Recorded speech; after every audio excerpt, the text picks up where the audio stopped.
जय श्री कृष्णा। राधे राधे। आइए सुनते हैं भगवान राम और उनके परम भक्त श्री हनुमान जी की यह कथा।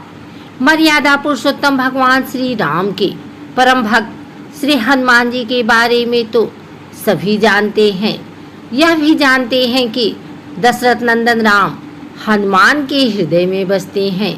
लेकिन क्या आपको यह पता है कि एक बार पवन सुत हनुमान श्री राम जी से ही लड़ने पहुंच गए थे। हो सकता है यह सुनकर आपको हैरानी हो, लेकिन यह सत्य है और इस घटना का जिक्र श्री राम कथा में भी सुनने और पढ़ने को मिलता है। लेकिन इससे भी ज़्यादा हैरान करने वाली बात यह है कि पवन सुत जब श्री राम से लड़ने के लिए तैयार हुए तो उन्होंने सौगंध भी मर्यादा पुरुषोत्तम की ही ली।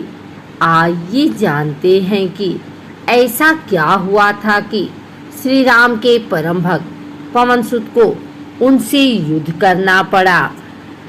कथा मिलती है कि एक बार सुमेरु पर्वत पर सभी संतों की सभा का आयोजन हुआ। कैवर्त देश के राजा सुकंत भी उसी सभा में सभी संतों का आशीर्वाद लेने जा रहे थे। रास्ते में उन्हें देवर्षि नारद मिले। राजा सुकंद ने उन्हें प्रणाम किया। इस पर श्री नारद जी ने उन्हें आशीर्वाद देकर यात्रा का प्रयोजन पूछा। राजा सुकंद ने उन्हें संत सभा के आयोजन की बात बताई। इस पर नारद मुनि ने कहा, अच्छा है, संतों की सभा में जरूर जाना चाहिए। ऐसा कहकर सुकंद को जाने का आदेश दे दिया। सुकंद जैसे ही सभा में जाने के लिए प्रस्थान करने लगे, वैसे ही नारद जी ने उन्हें आवाज दी। इसके बाद कहा कि जिस सभा में जा रहे हो उसमें सभी को प्रणाम करना, लेकिन ऋषि विश्वामित्र का अभिवादन बिल्कुल भी मत करना। इस पर सुकंद ने पूछा कि यह तो उचित नहीं है। तब श्री नारद जी ने कहा कि तुम भी राजा हो, वह भी पहले राजा ही थे, अब संत हो गए हैं, मत करना प्रणाम। राजा सुकंद ने कहा, ठीक है, वैसा ही करूँगा। सभा के समाप्त होते ही विश्वामित्र जी श्री राम से मिलने पहुँचे। वहाँ पहुंचकर उन्होंने बताया कि उनका अपमान हुआ है। वह इसे भूल भी जाते, लेकिन यह तो संत परंपरा का अपमान है। राम जी ने पूछा, गुरुजी क्या हुआ? तब विश्वामित्र जी ने कहा कि मेरा अपमान हुआ है। राम जी ने पूछा, किसने किया? तब विश्वामित्र जी ने कहा कि जानकर क्या करोगे? इस पर श्री राम जी ने कहा कि गुरुजी, आपके चरणों की सौगंध लेकर प्रतिज्ञा करता हूँ, जो सिर आपके चरणों में नहीं झुका है उसे काट दिया जाएगा। कल सुबह मैं उसका वध कर दूंगा। श्री राम की इस सौगंध का जैसे ही राजा सुकंत को पता चला, वह नारद मुनि को ढूंढने लगे। काफी देर तक वह परेशान रहे, लेकिन नारद मुनि उन्हें मिल ही नहीं रहे थे। व्याकुल होकर जब वह रोने लगे, तब नारद जी प्रकट हुए। सुकंत ने हाथ जोड़कर उन्हें सारी बात कह सुनाई, साथ ही प्राणदान की विनती की। इस पर नारद जी ने उन्हें माता अंजनी के शरण में जाने की सलाह दी। यह भी कहा कि अगर उन्होंने तुम्हें बचाने का वचन दे दिया तो तुम जरूर बच जाओगे, लेकिन यह भी कहा कि वह किसी को यह नहीं बताएंगे कि नारद जी ने उन्हें यह सलाह दी है। राजा सुकंद के रोने की आवाज़ सुनकर माता अंजनी बाहर पहुंची। तब उन्होंने कहा कि माता, मुझे बचा ले, अन्यथा विश्वामित्र जी मुझे मार डालेंगे। इस पर माता अंजनी ने सुकंद को उनके प्राण बचाने का वचन दिया। उन्होंने कहा कि तुम शरण में हो, तुम्हें कोई नहीं मार सकता। इसके बाद राजा सुकंद को विश्राम करने के लिए कहा। शाम ढले जब हनुमान जी माता अंजनी के पास पहुँचे तो उन्होंने सारी बात बताई, लेकिन सुकंद को बुलाने से पहले पवन सुत से सौगंध लेने को कहा।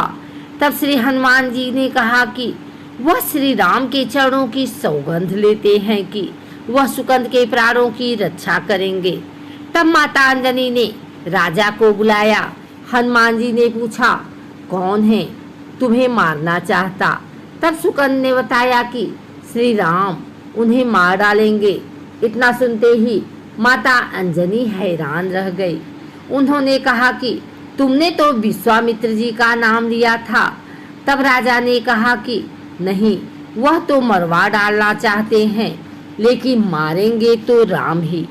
हनुमान जी ने राजा सुकंद को उनकी राजधानी में छोड़ा और श्री राम के दरबार में पहुँचे। वहाँ पहुँचकर उन्होंने राम जी से पूछा कि वह कहाँ जा रहे हैं। तब मर्यादा पुरुषोत्तम ने बताया कि वह राजा सुकंद का वध करने जा रहे हैं। तब हनुमान जी ने कहा, प्रभु उसे मत मारिए। राम जी ने कहा कि वह तो अपने गुरु की सौगंध ले चुके हैं, अब पीछे नहीं हट सकते। हनुमान जी ने कहा, प्रभु मैंने उसके प्राणों की रक्षा के लिए अपने इष्ट देव यानी कि आपकी सौगंध लिया हूँ। तब राम जी कहते हैं कि ठीक है, तुम अपना वचन निभाओ, मैं तो उसे मारूंगा। हनुमान जी राजा सुकंद को लेकर पर्वत पर पहुँचे और राम नाम का कीर्तन करने लगे।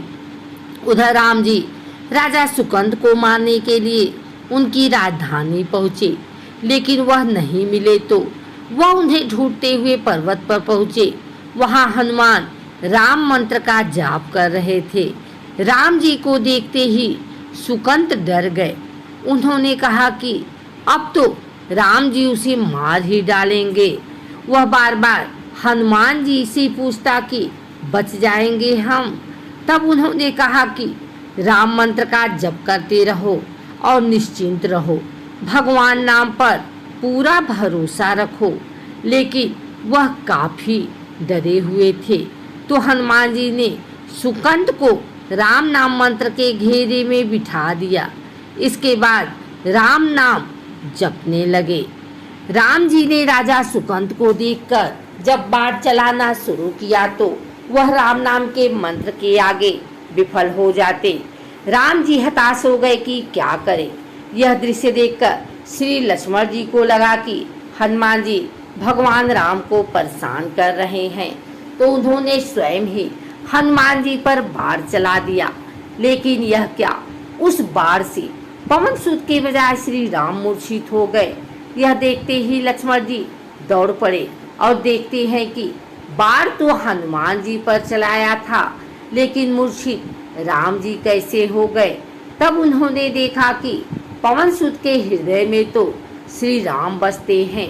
राम जी जैसे ही होश में आए वह हनुमान जी की ओर दौड़े। उन्होंने देखा कि उनकी छाती से रक्त बह रहा है। वह हनुमान जी का दर्द देख नहीं पा रहे थे। वह बार बार उनकी छाती पर हाथ रखते और आंखें बंद कर लेते। पवन सुत को होश आया तो उन्होंने देखा कि राम जी आंखें बंद करके हनुमान जी के छाती पर बार बार हाथ रखते हैं, फिर हनुमान जी के सिर पर हाथ फेरते हैं। तब पवन सुत ने सुकंद को पीछे से निकाला और उसे अपनी गोद में बिठा लिया।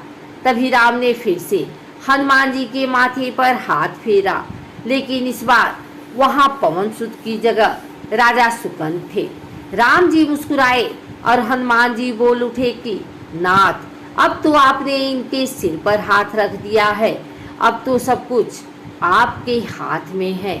इसकी मृत्यु भी और जीवन भी आप ही सुकंद के जीवन की रक्षा करें। राम जी ने हनुमान जी से कहा कि जिसे तुम अपनी गोद में बिठा लो उसके सिर पर तो मुझे हाथ रखना ही पड़ेगा, लेकिन गुरु जी को क्या जवाब देंगे। तभी हनुमान जी को विश्वामित्र जी सामने से आते दिखाई पड़े। उन्होंने राजा सुकंद से कहा कि जाओ, तब प्रणाम नहीं किया तो क्या हुआ, अब कर लो। राजा ने दौड़कर विश्वामित्र जी का अभिवादन किया। वह भी प्रसन्न हो गए और बोले, राम इसे क्षमा कर दो। मैंने इसे क्षमा कर दिया, क्योंकि संत का काम मिटाना नहीं बल्कि सुधारना होता है। यह भी सुधर गया है। उन्होंने सुकंद से पूछा कि संत का सम्मान ना करने की सलाह तुम्हें किस कुसंग में मिली? राजा सुकन विश्वामित्र जी से कुछ कहते कि इससे पहले नारद मुनि प्रकट हो गए। उन्होंने सारी घटना कह सुनाई। तब विश्वामित्र जी ने पूछा कि नारद, तुमने ऐसी सलाह क्यों दी? तब नारद जी ने कहा कि अक्सर ही लोग मुझसे पूछते थे कि राम बड़े या राम का नाम बड़ा, तो मैंने सोचा कि क्यों न कोई लीला हो जाए कि लोग अपने आप ही समझ लें कि भगवान से अधिक भगवान के नाम की महिमा है।